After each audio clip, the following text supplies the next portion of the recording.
Indigo उड़ेगा या फिर उड़ान के रूल उड़ेंगे? वैसे इंडिया में नियम पहले लैंड कर जाते हैं। फ्लाइट ड्यूटी लिमिट लागू कर दीजिए, एविएशन डगमगा जाएगा। बिल्डिंग बाय लॉ लागू कर दीजिए तो रियल एस्टेट का साम्राज्य धूल खाने लगेगा। संपत्ति का सच सच ब्यौरा मांग लीजिए, कैश में हुआ हिसाब मांग लीजिए, फिर देखिए रियल एस्टेट के बुलबुले से कैसे हवा निकलती है। वित्तीय पारदर्शिता लागू करने की सोचिए और देखिए कैसे अरबपति तो लंदन की इकोनॉमी क्लास पकड़ने को तैयार मिलेंगे। भारत के आसमान में हाफती हवाई सेवा पिछले हफ्ते दवाई से मरते मरते बच गई। नागरिक उड्डयन महानिदेशालय को अचानक जिम्मेदारी का दौरा पड़ा और उन्होंने ऐलान कर दिया कि पायलट इंसान है, रात दिन नहीं उड़ा करते, उनको साप्ताहिक आराम भी मिलना चाहिए। 48 घंटे में हंगामा हो गया, उड़ानें रद्द, यात्री फंसे, मंत्री पसीने पसीने। इंडिगो के चेहरे पर हवाइयां। एयर इंडिया पहले से स्वयं से ही जूझ रहा है। गुरुवार को फ्लाइट ड्यूटी टाइम लिमिटेशन यानी कि FDTL नियम को पुनर्विचार के नाम पर दफना दिया गया। दिल्ली में पुनर्विचार का मतलब होता है अभी के लिए गड्ढा खोदकर दफनाओ, बाद में देखा जाएगा। याद रखिए FDTL यात्रियों की जान बचाने के लिए है। दुनिया में यह नॉर्म है, भारत में नॉर्म ही अब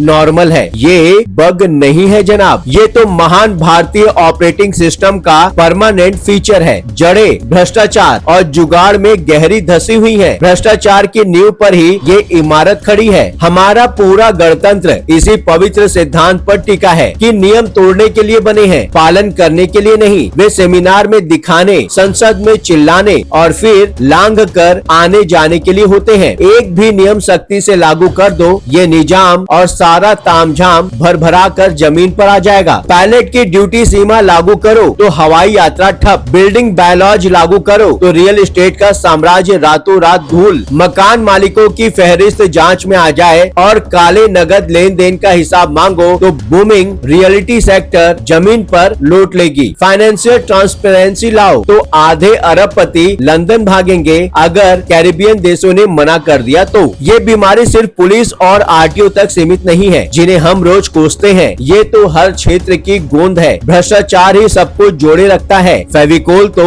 बस बदनाम है। हमने नियमों और निर्देशों और कुप्रशासन की कला को परफेक्ट कर लिया है। हजारों कानून, दर्जनों प्राधिकरण, 100 फॉर्म, सबका एकमात्र उद्देश्य ये है कि सामान्य मानविकी थक हार कर सुविधा शुल्क दे दे। आम आदमी कानून नहीं तोड़ता, कानून उसे तोड़ता है, धीरे धीरे प्यार से सालों तक। तब उसे समझ आ जाता है कि सही हथेली में थोड़ा कैश डालना दिमाग बचाने से सस्ता है। न्याय में देरी स्वयं एक अन्याय है। अगर ये कहावत सच है तो भारत दुनिया का सबसे बड़ा न्याय मुक्त क्षेत्र है। हमारे फास्ट ट्रैक कोर्ट भी इतने फास्ट नहीं है कि समय पर न्याय दे सके। अभी कुछ दिनों पहले ही माननीय मुख्य न्यायाधीश साहब को पता चला कि एक तेजाब पीड़िता को न्याय की कतार में लगने में 10 साल लग गए। अब तो बैकलॉग ऐसा है कि न्याय का हनन नियम है, न्याय अपवाद। सबको पता है, सरकार को भी पता है। मोदी जी ने पुराने कानून हटाने का वादा किया और कुछ हटाए भी। नई दंड संहिता भी लाए, भारतीय न्याय संहिता, लेकिन संगीत वही कर्कश कोलाहल है। बस बोल अब संस्कृत में है। सभी शुभंकर है,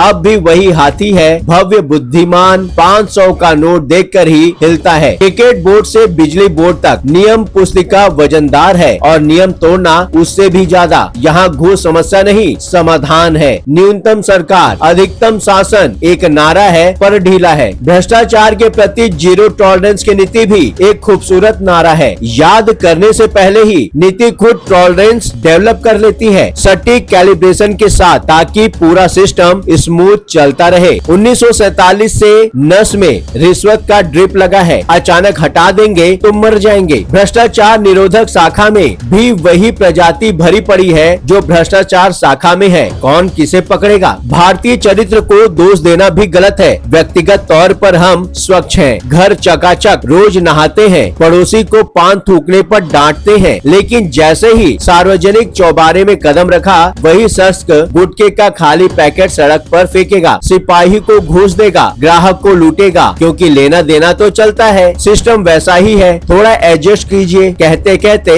हम सीट से उतर गए। थोड़ी बहुत जुगाड़ से कौन मरा है, बड़े मगरमच्छ बस बड़े एडजस्टमेंट करते हैं, वही सिद्धांत मोटा लिफाफा। अंग्रेज हमें बहुत कुछ देकर गए, रेलवे, क्रिकेट और खा पी कर नियम तोड़ने की यह शानदार मशीनरी। अंग्रेज चले गए, सिस्टम रह गया। 77 साल बाद हमने इसे देसी बना लिया, मसाला डाल दिया और अपना बना लिया। तो एयरलाइन से उम्मीद मत करो कि वो सुरक्षा नियम मानेगी जब बाकी कोई नहीं मानता। नियामक अंत में वही निकलेगा जो एयरलाइन थमाएगी, सिंगल मॉल्ट से गटक जाएगा और प्रेस रिलीज जारी कर देगा। पैसेंजर सेफ्टी और मुनाफाखोरी में बैलेंस। आसमान फिर रजगज होगा, पायलट थके हुए होंगे पर निर्धारित घंटों से ज्यादा उड़कर जेब उनकी भी गर्म रहेगी। यात्री देर से पहुंचेंगे पर जिंदा पहुंचेंगे तो ईश्वर का धन्यवाद करेंगे। और वो शानदार चरमराती घूस के तेल से चिकनाई मशीन वैसे ही दौड़ेगी, धीरे धीरे रे मना, बिल्कुल डिजाइन के मुताबिक। जय हो। अब बारी है आपकी, इस विषय पर आपकी अपनी क्या राय है हमसे जरूर साझा करें। कमेंट बॉक्स में आपके विचारों का स्वागत है। वीडियो पसंद आया हो तो वीडियो को लाइक करें। लगातार खबरों के लिए बने रहिए 7 टीवी भारत के साथ।